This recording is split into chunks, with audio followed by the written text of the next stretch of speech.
The movie opens in a small city in Berlin in the hot summer of 2003. One morning, a teenager, Lukas, cannot enter his school because he's lost his student ID. Due to this, the security guards at the school gate do not let him pass. Left with no choice, Lukas heads to a convenience store, gets a drink, and texts his Italian friends Gino and Julius to hang out. Moments after, Lukas's already school-cutting friends catch up with him. They usually spend their time smoking pot and trying, largely unsuccessfully, to hit on girls.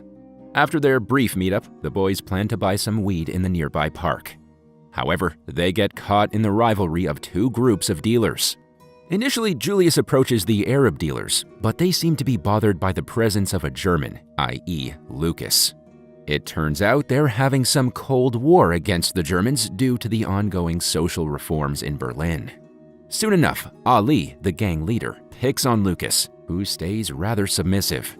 Lukas's subservient nature further provokes the leader, and consequently, he gets punched in the face pretty badly. The Arabs then threaten Lukas and his friends to never step foot in their neighborhood. Lukas is furious at Julius and Gino for trying to deal with the ruthless Arabs instead of contacting their usual supplier, Cem, the leader of another gang. Regardless of what happened, the boys approach Cem for some weed. This leader, who seems to have a good relationship with Lukas, becomes concerned when he sees his battered face. When he learns that the Arabs, their rival gang, are behind this, Cem is determined to avenge his friend. Furthermore, Julius provokes Cem by claiming that the Arabs supposedly badmouthed him. Following this, Cem rounds up his gang members along with Lukas, Gino, and Julius and heads to the rivals' neighborhood. A mass brawl soon breaks out until the police arrive. In the ensuing fight, Lukas and Gino get beaten up very badly, while Ali fractures his hand. Consequently, one of the drug dealers demands 500 euros from Lukas as compensation for the police intervention on their turf. The teenager is told to bring the money to the same park at 3 p.m. tomorrow. When Lukas returns home that evening, he gets scolded by his father. Lukas's older brother Marco is a living street legend in the district and keeps his head above water as a petty criminal. He also has a small brother who, just like Lukas, is a victim of a bully in their neighborhood. His father Matthias is unemployed and overwhelmed with parenting 3 kids after the death of his wife. The following day, Lukas goes to school using his small brother's ID. During class, he is praised by his teacher for his well-written essay. The teacher also points out that Lukas perhaps has the greatest potential to make something of himself. However, the teenager is not paying any attention to what his teacher has to say. He is rather preoccupied with the other day's event. He tells Gino that they owe 500 euros to the Arabs. Gino then promises to bring his savings to clear their dues, so he heads home. Just then, the headmaster enters the class and introduces a new student, the half-Cuban Sanchez. The scene then shifts to Gino's home, where he tries to gather his savings from a safe. When his father hears some noise in the attic, he calls for Gino and asks him to join them for lunch. It is revealed that Gino suffers greatly from his father, a violent and hot-headed alcoholic who terrorizes him and his mother. The teenager's father has learned that his son is skipping school almost every day. When asked about it, Gino doesn't lie and confirms the truth. Consequently, he gets beaten by his father. When his sobbing mother tries to stop the fight, she too gets harassed. Back at school, Lukas and his classmates attend an assembly where it's announced that the Berlin Council has donated 50 brand new computers to the school administration. Lukas is still worried sick about not being able to pay the hefty amount of money on time. After school, he calls Gino and asks whether he's bringing over his share of the money. Gino sadly tells him that he cannot make it due to personal reasons. Lukas has no other choice than to call Julius and ask him for the dues. The scene then shifts to Julius's place, where he lives with his older brother in a rundown apartment. His brother is always drunk or stoned, screwing around with his buddies during the day. Despite his dire financial condition, the loudmouth Julius is always up for the party, girls, and drugs, and sometimes takes his brother's gun with him. When Lukas calls him for money, Julius, like always, makes some reasons and ignores his buddy. Lukas is now extremely scared because the clock is nearly striking 3. He returns to his apartment, only to find that Sanchez, the new classmate, is also his new neighbor.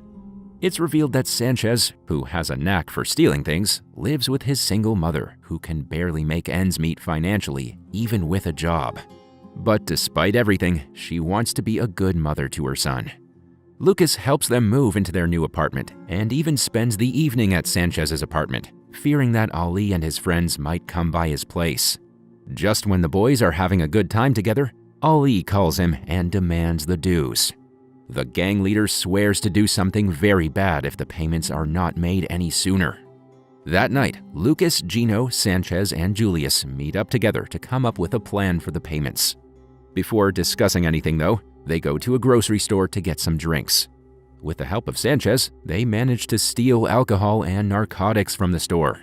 The teenagers then enjoy the stolen drinks, smoke some weed, and party together until reality hits again. To solve their money problems, Sanchez comes up with an idea: to break into their school and steal the brand new computers. Initially, Lukas protests the idea because he thinks it would cause some serious trouble if they get caught. He even warns Gino about it, reminding him that his father would punish him severely. However, Lukas changes his mind when he realizes that his father's janitor job is barely enough to pay their rent or clear his dues. The following day at school, when there's a fight between two bullies, the class teacher intervenes. While trying to stop the commotion, the teacher mistakenly drops his staff keys on the floor. Lukas takes this opportunity to pick up the keys and take them with him. He then shows them to his buddies and makes plans to break into their school tonight. Later that night, the boys, excluding Gino, who ditched at the last minute, meet in front of the school gate and prepare to break in. Before officially going ahead with the plan, Lukas and Sanchez get into a small argument with Julius because the latter is rather loud and has also brought a gun, which could be pretty risky. Setting their differences aside, the three teenagers break into their school and steal some of the brand new student computers, LED ones that are worth thousands. Despite unprofessional execution, they succeed in their plan. While trying to get the computers home, though, Julius opens fire to threaten some drunkards in the streets. Regardless, the boys manage to stack the computers at Julius's apartment after evading his sleeping brother in the lounge area. The next day, the school is full of police officers and journalists, and the theft at the school attracts widespread media attention. Lukas gets a call from his brother, who is rather curious about the robbery. Marcos lets him know that the perpetrators will be caught sooner or later because the computers are registered so they can be tracked. However, Lukas doesn't reveal to his brother about his involvement in the robbery. The following day, the boys manage to sell 3 of the computers, but for a very disappointing sum. Regardless, they're happy to compromise because they finally have some cash in hand. For the 800 euros they received selling the computers, they go shopping and buy branded clothes, shoes, and pizzas, among other things. They also visit a private swimming pool to relax and party with girls. During this time, Julius falls in love with a girl named Denise. Meanwhile, the investigation continues at school for the missing computers. One day, Lukas is called in for a personal interview by his class teacher. Before entering the teacher's room, Lukas calls his brother Marcos, believing that they've been busted. Terrified, he admits to stealing the computers from school along with his buddies. Marcos initially scolds him and advises him not to slip his mouth under any circumstances. Once Lukas goes inside the teacher's private office room, he is questioned about the recent robbery. The teenager is extremely scared, but thankfully, his teacher doesn't believe Lukas to be the culprit. Instead, he suspects fellow students with an immigrant background and believes that Lukas, as a German student, could help him solve the case. The teenager remains mum throughout his interview and rushes out the door as soon as he has permission to do so. Later at home, Lukas's stepmother tells him that his father wants him to live with Marcos because the apartment is too crammed up for 4 people. The poor teenager is hurt and blames his stepmother for moving in because they lived comfortably before she came into their lives. The following day, however, Lukas's father apologizes to him for trying to kick him out while driving him to school. Much to their surprise, the drug dealers stop their car and start demanding money from Lukas. When Lukas fails to give them his dues, they demolish Lukas's father's car as punishment. That evening, Lukas tries to clarify the situation with the leader of the drug dealers, so he visits Ali's home. Ali is initially aggressive towards Lukas, but remains calm when his mom sees them. His mom then invites Lukas inside their apartment and tells the boys to sort out their differences. After much convincing by his mother and aunts, Ali decides to forgive Lukas and make amends with him. Later, when Lukas is preparing to leave the apartment and standing in front of the door, Ali demands the newly bought sneakers to make peace. Lukas reluctantly agrees to do so and leaves the place barefoot. Just when a trouble has been settled, another arises when Julius's brother learns about the remaining computers at his apartment. Lukas and the boys are then forced to move the computers out. Thankfully, Marco arranges a meeting with a guy named Abdul, to whom the boys can sell the remaining computers. They visit the specified location and meet their guy. However, the man doesn't pay them and simply drives away with the computers, leaving Lukas and his friends stranded in the middle of nowhere. But what the teenagers don't know is that the so-called Abdul guy is an accomplice of Marco's. It turns out that Marcos is now making money off the stolen computers for himself and using the money to pay off his own debts in the underworld. Marcos surely used his little brother's innocence to get the money for himself. It's briefly seen that Marcos uses Lukas's lost student ID from the opening scene of the film to roll cigarettes.